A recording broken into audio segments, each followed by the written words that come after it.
Heritage Dictionary defines it as identification with and understanding of another's situation. How does one develop empathy with people in need of help?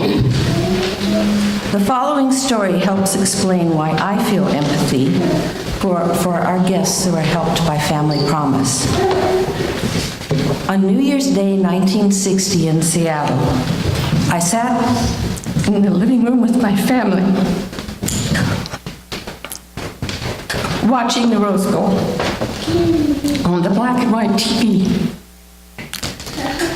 Our family consisted of my father, my mother, who was 6 months pregnant, my oldest sister, who was a sophomore in high school, my 3 younger brothers, who were 10, 8, and 5, and me, age 12 and in the 7th grade. We were excited about the game pitting the University of Washington Huskies against the Wisconsin Badgers.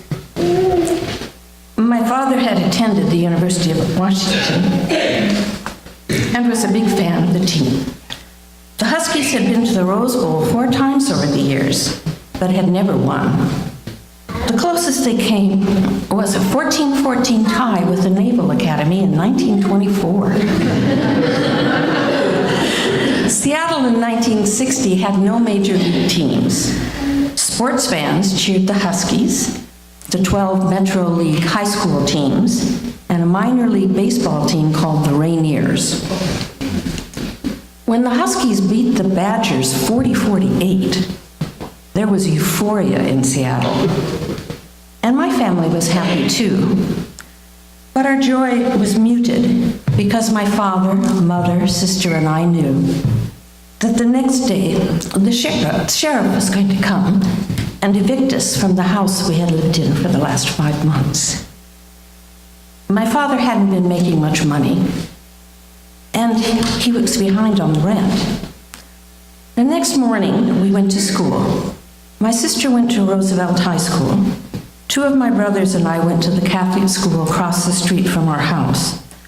My youngest brother had just turned 5 and wasn't in kindergarten yet, so he stayed home with my parents. My mother told me that the sheriff and his men would take all of our belongings out of the house and put them on the sidewalk. At recess, I went to the corner of the playground where I could see the house. Nothing had changed yet, and I was glad because I didn't want my friends to see what was happening to my family. All day at school, it was hard to concentrate. I couldn't see the house from inside the school, so I tried not to think about it. I didn't know anyone I could talk to. I was worried and scared. Where would we sleep that night? When school was over, my father was there to pick us up, and then we went to pick up my sister at Roosevelt. My father told us that a St. Vincent de Paul truck with 2 men had come before the sheriff arrived and loaded up all of our belongings. My mother and youngest brother were at a hotel near Union Station. St. Vincent's had paid for us to stay there while they tried to find us housing. Each weekday for the next 2 weeks, my father drove from downtown to the north end to take us to school. The hotel packed our lunches. St. Vincent's found a house for us to move into in mid-January. It was in the central part of Seattle, about 6 blocks from Lake Washington. This house on Madrona Drive was in a different parish, so I enrolled in a different Catholic school, my 4th in 3 years. The sisters found a uniform for me, and I was given a voucher to buy regulation school shoes. By the next Rose Bowl game, on January 2nd, 1961, when the Huskies beat the Minnesota Gophers 17-7, we had been evicted again. But not before the telephone had been shut off, the car repossessed, and all the furniture in our house taken away by the sheriff, because my father had pledged it to Household Finance Corporation as collateral for a loan he never repaid. We went from the house on Madrona Drive to a low-income housing project in West Seattle called High Point. The name was not an expression of the experience of living there, but a description of its location just east of the highest hill in Seattle. During World War II, it had been Boeing worker housing. My father got a job with the State of Washington Employment Department, and things seemed to be getting better. The Huskies didn't play in the 1962 or 1963 Rose Bowl games. During that time, my father's downward spiral of alcoholism continued and accelerated.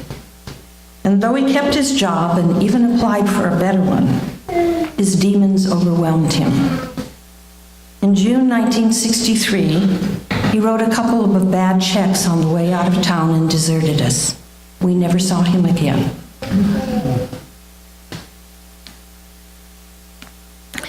My mother was left with 5 children, ages 3 to 15. My older sister had gotten married at 18 to get out of the house. Mother had had 2 years at Michigan State and a year at the Otis Art Institute in Los Angeles, but she hadn't worked out of the home in over 20 years. Any job she could get paid minimum wage, which was $1.25 an hour. It took her several years to develop some job skills and for her children to be old enough to stay alone. But she managed it eventually, got off of welfare, and moved out of the project. On New Year's Day 1964, the Huskies once again played in the Rose Bowl. They lost 7-17 to the Fighting Illini of the University of Illinois. They didn't play in the Rose Bowl again until 1978. It can take time to recover and get back on your feet.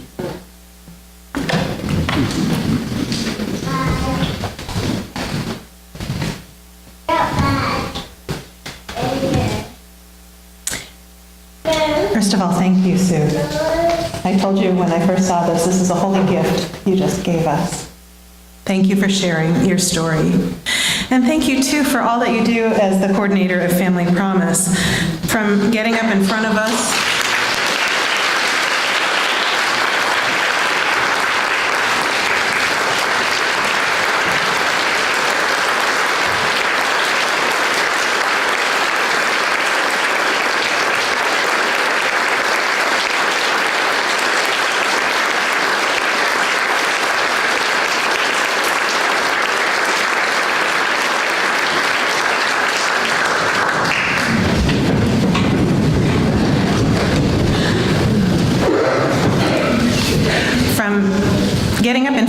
and reminding us that we need to sign up, which I know is hard for you, to all of the myriad of things that you do behind the scenes to make sure everything goes smoothly, that our guests feel comfortable and relaxed.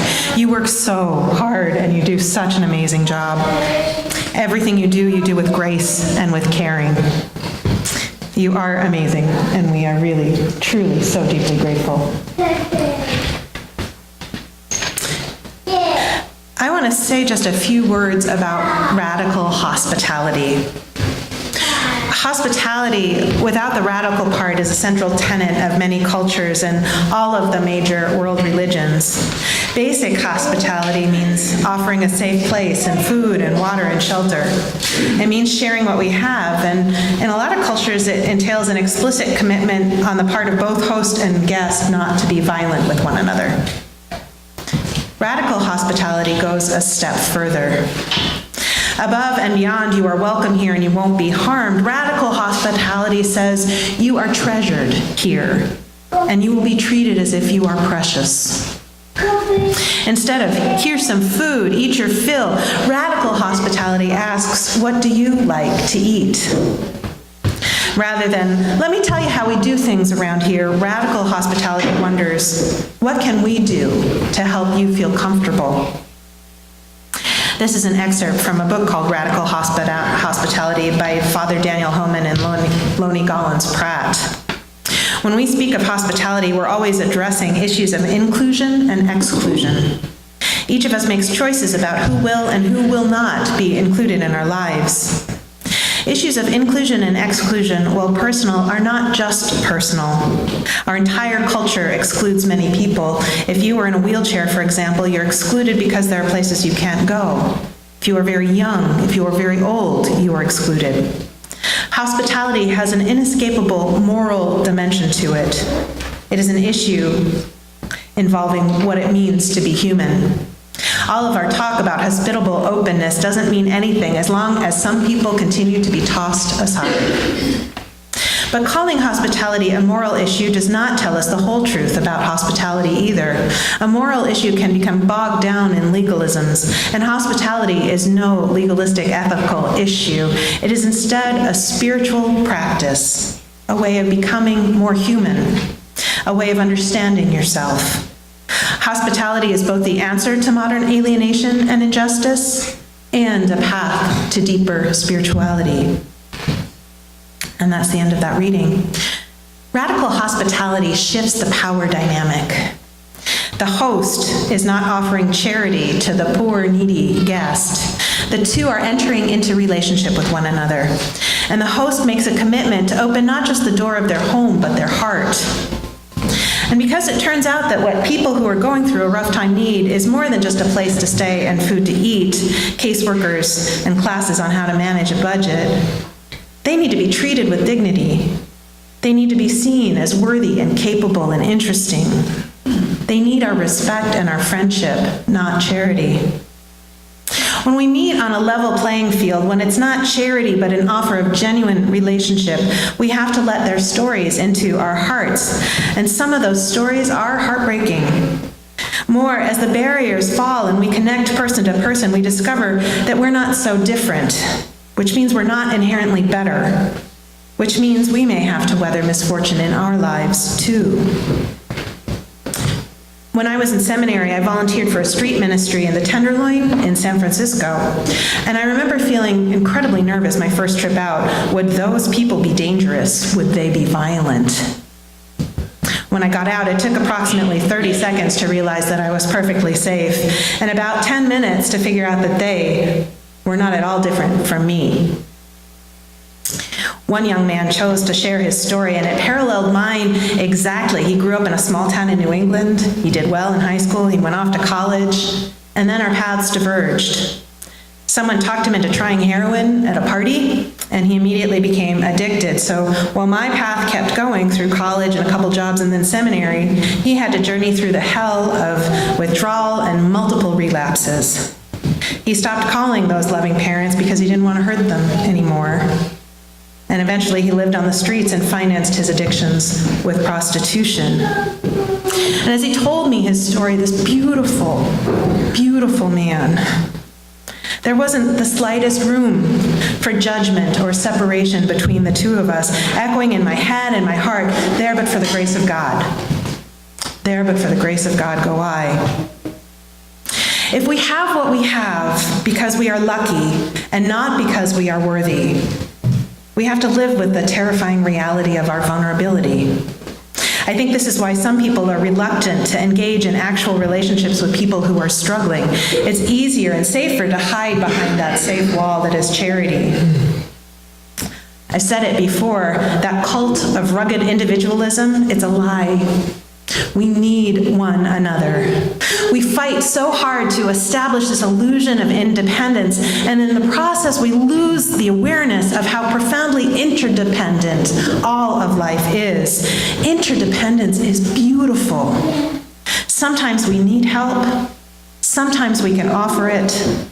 Helping is an act of love and grace, and so is allowing oneself to be helped. Now, it's a risky thing to engage in radical hospitality. We run the risk of being made uncomfortable. We might even have to change. But today, I challenge us all to take that risk. Let's continue to welcome people into our building, not as an act of charity, but as an act of radical hospitality. Let's treat them like they are family. Treat them as part of our beloved community, because ultimately, they are. So be it, and so may it be. Let's sing